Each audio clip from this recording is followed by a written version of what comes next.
봄을 알리는 꽃들은 대부분 꽃이 잎보다 먼저 피어나오는 특징이 있습니다. 꽃이 먼저 피어나서 사람들의 눈길과 마음을 사로잡는 매력이 있습니다. 이 꽃에도 화품이 있어서 일품에서 구품까지 품계를 매겼다고 합니다. 특히 진달래는 삭막하고 황량한 음지에서 피어나지만 꽃말이 사랑의 즐거움, 청년, 절제 그런 의미가 있어서 양반들이 좋아했다고 합니다. 게다가 그 꽃잎을 사람이 먹을 수 있다고 해서 참꽃이라고 불리는데 진달래꽃은 기침, 해소, 천식, 근만성 기관지, 관절염, 고혈압, 혈압 촉진, 혈액 순환 촉진, 월경불순, 통풍, 두통, 타박상 등의 효능이 있다고 합니다. 제가 마치 약장사하는 것 같네. 흰색 진달래꽃은 특별히 당뇨병을 치료하는 효능이 있다고 합니다. 이 진달래는 추운 겨울을 짊어지는 꽃이요 먼저 지는 꽃입니다. 꽃잎이 져야 여름이 오고 꽃이 져야 열매를 맺는 것입니다. 어느 목사님이 진달래를 이렇게 말했습니다. 아름다운 선홍색 꽃을 피우는 진달래는 예수님께서 십자가에서 흘리신 보혈과 닮았습니다. 진달래의 선홍색 꽃은 말로 형용할 수 없는 사랑의 빛입니다. 그래서 봄마다 일찍 피었다가 지는 십자가의 꽃입니다. 마치 죽은 것처럼 있다가 다시 살아나서 꽃을 피워 봄을 알리고 생명을 살리는 부활의 꽃입니다. 여러분, 부활절은 성탄절과 함께 우리 기독교의 최대의 축제일입니다. 해마다 부활절은 충분히 지난 첫 번째 보름달이 뜬 다음에 주일에 지킵니다. 올해 보름은 지난 19일 성금요일이 보름이었어요. 보름이 지난 주일, 오늘이 부활주일입니다. 예수님께서 부활하신 이날이 왜 기독교의 최대 축제일이 되었을까요? 예수님께서 죽음을 이기시고 승리하셨기 때문입니다. 이 세상에서 기독교 외에는 어떤 종교의 부활절이 있습니까? 예수님만이 부활하셔서 세상을 구원하시는 그리스도가 되셨습니다. 기독교만이 부활신앙이 있는 생명의 종교요, 죽음을 이기는 능력의 종교입니다. 기독교에서 십자가의 고난과 부활의 영광은 서로 뗄 수가 없습니다. 하나님께서 이사야 선지자를 통해서 말씀하셨습니다. 보옵소서, 내게 고통을 더하신 것은 내게 평안을 주려 하심이라. 주께서 내 영혼을 사랑하사 멸망의 구덩이에서 건지셨고 내 모든 죄를 주의 등 뒤에 던지셨습니다. 예수님께서 큰 고통을 더하신 것은 나에게 평안을 주시기 위한 것입니다. 주께서 나의 영혼을 사랑하신 것입니다. 멸망의 구덩이에서 건져내기 위한 것입니다. 나의 모든 죄를 주의 등 뒤로 던지셨던 것입니다. 십자가의 고난 없이 부활의 영광 없다. No cross, no crown 이라는 말이 있죠. 십자가 없는 부활은 의미가 없고 부활이 없는 십자가는 의미가 없습니다. 유대인들은 메시아로 오셨던 예수님을 십자가에 못 박아 죽게 했습니다. 그 십자가에서 죽으셨던 예수님을 하나님께서 다시 살아나게 하셔서 우리의 주와 그리스도가 되게 하셨습니다. 우리 그리스도인들은 이것을 꼭 알아야 합니다. 예수님의 부활을 믿고 부활 신앙을 가져야 고난을 두려워하지 않고 죽음을 두려워하지 않습니다. 마음에 근심하지 않습니다. 내 안에 부활 신앙이 없으면은 늘 근심하고 그 근심으로 인하여 눈과 혼과 몸이 쇠약해집니다. 내 안에 부활 신앙이 있으면 우리의 근심이 변해서 기쁨이 되고 그 기쁨을 빼앗기지 않습니다. 예수님께서 제자들에게 말씀하셨습니다. 너희는 마음에 근심하지 말라. 하나님을 믿으니 또 나를 믿어라. 지금은 너희가 근심하나 내가 다시 너희를 보리니 너희 마음이 기쁠 것이요 너희 기쁨을 빼앗을 자가 없으리라. 오늘 본문 요한복음 20장을 보면은 예수님께서 십자가에서 죽으신 후에 아리마대 요셉의 무덤에 장사 지내셨습니다. 예수님께서 죽으신 지 제3일 안식 후 첫날 이른 새벽 아직 어두울 때 막달라 마리아가 예수님의 무덤에 찾아왔어요.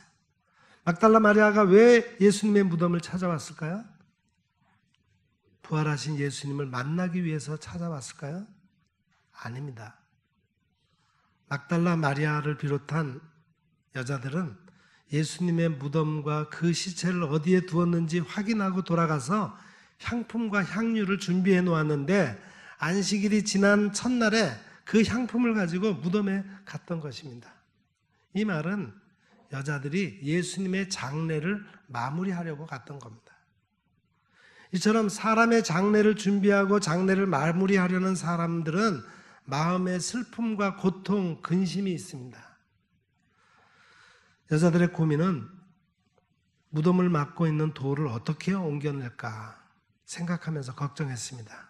그런데 막달라 마리아가 무덤에 가서 보니까 또 다른 걱정과 근심이 생겼어요.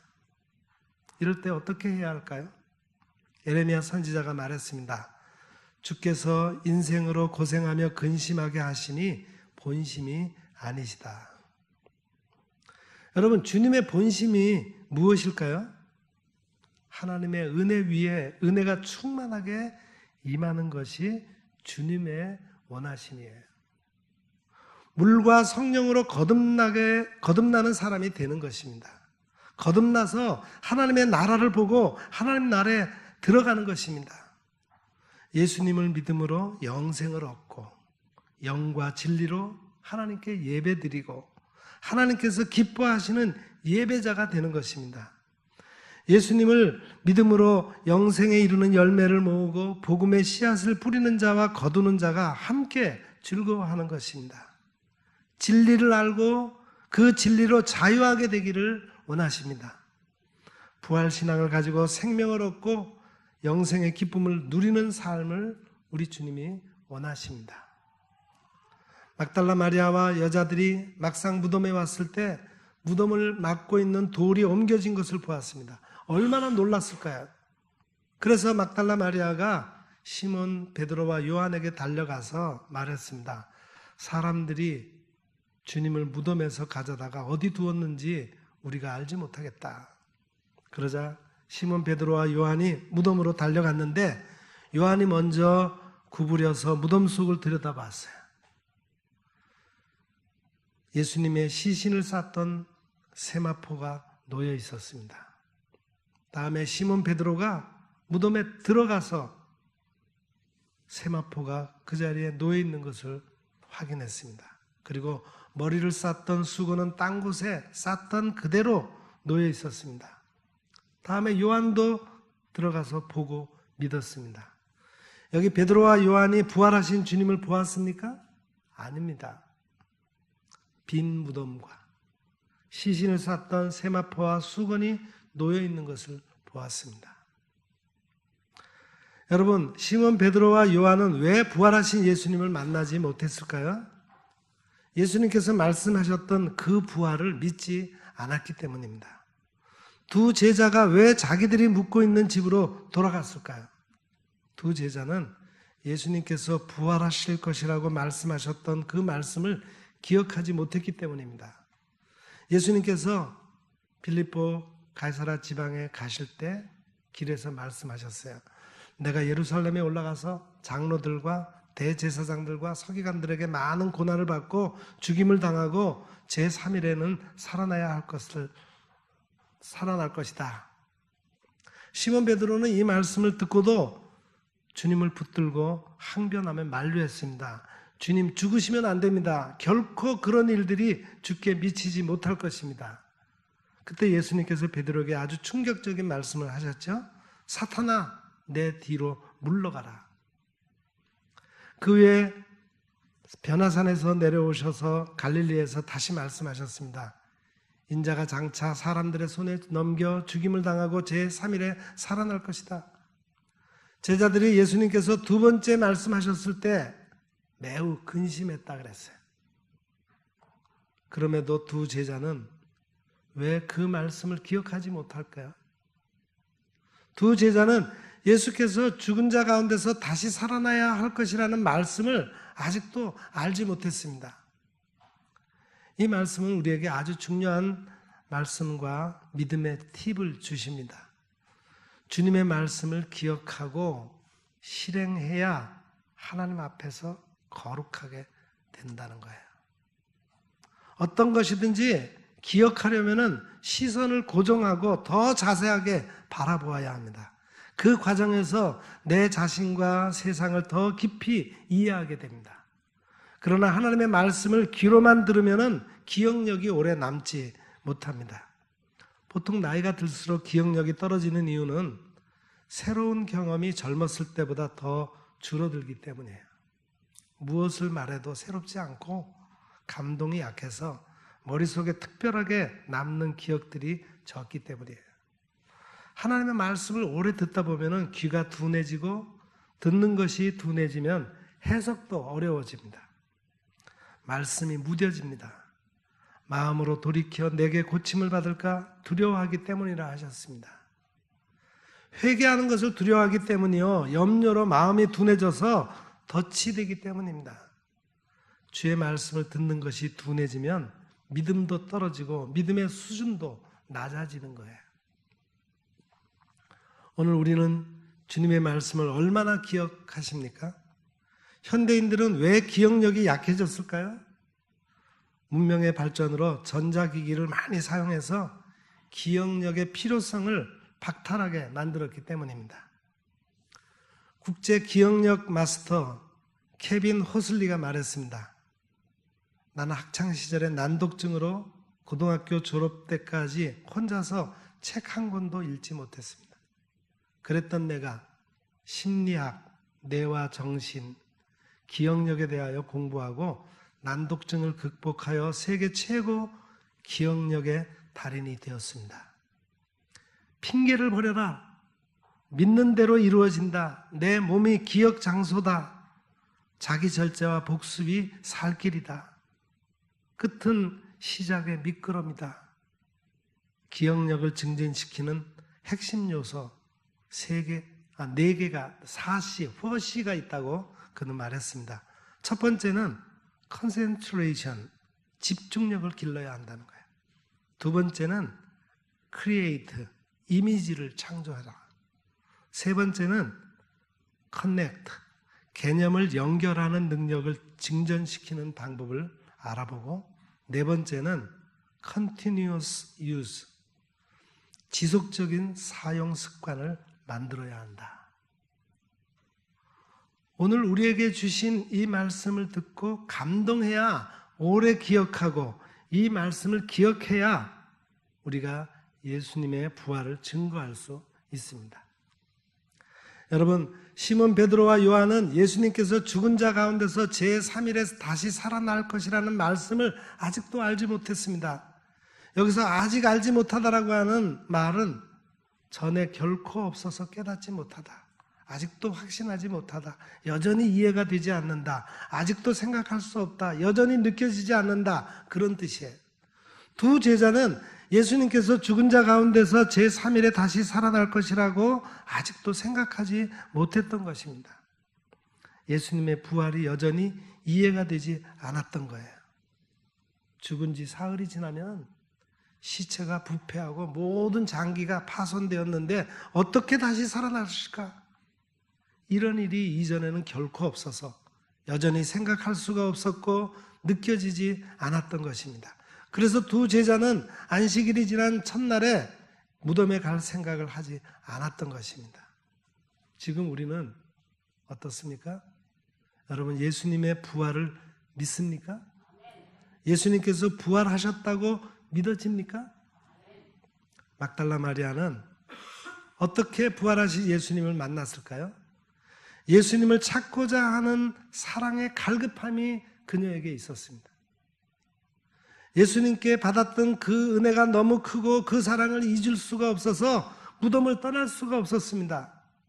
오늘 본문 11절을 보세요. 마리아는 무덤 밖에 서서 울고 있더니 울면서 구부려 무덤 안을 들여다보니, 여기 막달라가 왜 무덤 밖에 서서 울고 있었습니까? 예수님의 시신이 없어졌다고 생각했기 때문입니다. 두 천사가 마리아에게 말했습니다. 여자여, 어찌하여 우느냐? 마리아가 대답했습니다. 사람들이 내 주님을 옮겨다가 어디에 두었는지 알지 못해서입니다. 여기 울면서라고 하는 말은 흐느껴 울다, 큰 소리로 울부짖다, 눈물을 흘리며 슬퍼하다, 한탄하다, 그런 뜻입니다. 이 감정을 가지고 이 말씀을 저와 여러분이 대역해서 느껴보겠습니다. 여러분이 막달라 마리아입니다. 제가 여자여 어찌하여 우느냐, 성경 그 대역을 해보자니까요. 네. 15절입니다. 네. 예, 그렇게 대답하시는 겁니다. 사람들이 내 주님을 옮겨다가 어디 두었는지 알지 못합니다. 한번 해보겠습니다. 여자여 어찌하여 우느냐?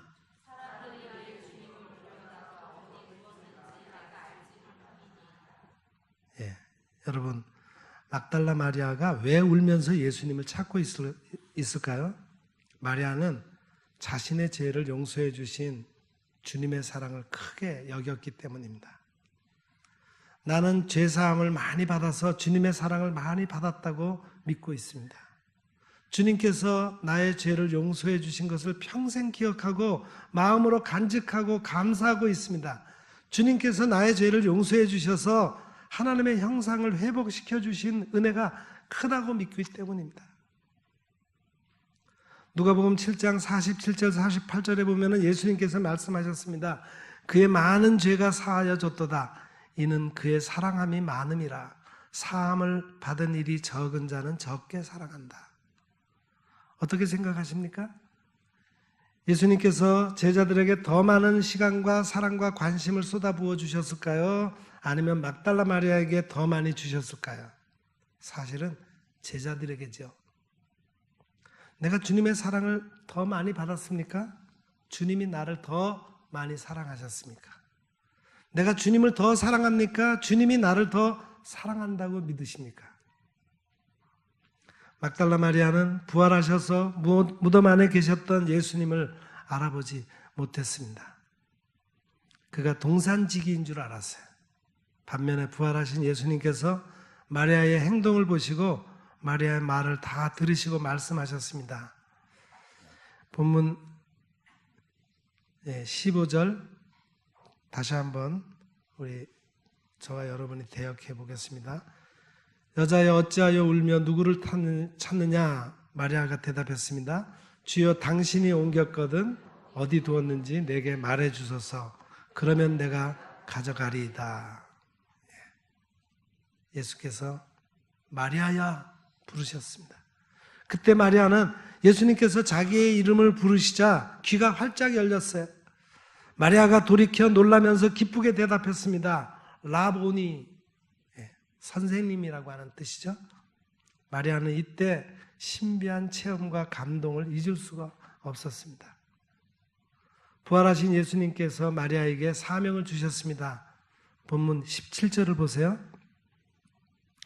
예수께서 이르시되 나를 붙들지 말라. 내가 아직 아버지께로 올라가지 아니하였노라. 너는 내 형제들에게 가서 이르되 내가 내 아버지 곧 너희 아버지 내 하나님 곧 너희 하나님께로 올라간다 하라. 부활하신 주님을 만났던 마리아가 어떤 마음으로 제자들에게 갔을까요? 제자들에게 어떻게 주님을 보았다고 말했을까요? 내가 주를 보았습니다. 부활하신 주님을 보았습니다. 주님께서 내게 이렇게 말씀하셨습니다. 제자들은 내 형제들이다. 그들에게 가서 말해라. 내가 내 아버지 곧 너희 아버지이다. 내가 내 하나님 곧 너희 하나님께 올라가신다. 그렇게 말해라. 여러분, 지금 부활하신 주님이 우리에게 말씀하십니다. 나는 부활이요 생명이다. 나를 믿는 자는 죽어도 살 것이다. 무릇 살아서 믿는 자는 영원히 죽지 않을 것이다. 너는 이것을 믿느냐? 예수님의 부활을 믿으십니까? 부활하신 예수님을 만난 사람은 부활을 증거합니다. 주 예수의 부활을 증거할 때 큰 은혜를 얻습니다. 부활하신 예수님을 어떻게 만날 수 있습니까? 예수님의 부활을 듣고 증거할 때 가슴이 뜨거워집니다. 우리에게 말씀하시고 성경을 풀어주실 때 우리 마음속에 마음이 뜨거움을 느낍니다. 이제 예수님의 부활을 문자적으로 믿는 믿음에서 벗어나야 합니다. 예수님의 부활을 확신하시고 부활의 능력을 사람들에게 증거하기를 원합니다. 십자가의 고난이 부활의 영광으로 나타나기를 원합니다. 그래서 모든 사람들이 그리스도 안에서 삶을 얻고 활력 있는 삶을 살기를 축복합니다. 기도하겠습니다. 십자가의 그 심한 고통을 겪으시고 죽으셨다가 3일 만에 살아나신 예수님을 찬양하며 경배를 올려드립니다. 예수님을 그토록 사랑했던 제자들도 여인들도 부활을 믿지 못했기 때문에 예수님의 부활의 증거 앞에서도 근심하고 걱정했지만 예수님은 저들에게 친히 나타나셔서 부활하신 몸을 보여주셨습니다. 오 주님, 우리의 믿음 없음도 용서해 주시고 부활하신 주님을 체험적으로 만나게 하여 주옵소서. 말씀을 통해 만나게 하시고 기도를 통해 만나게 하시고 삶을 통해 만나게 하옵소서. 그래서 막달라 마리아와 같이 바울같이 부활의 주님을 증거하지 않으면 못 견디는 그런 사람들 되게 해 주옵소서. 이 자리에 있는 모든 이들에게 부활의 주님을 만나 근심 걱정이 사라지게 하시고 죽음의 두려움을 물리치고 승리하게 하옵소서. 예수님의 이름으로 기도합니다. 아멘.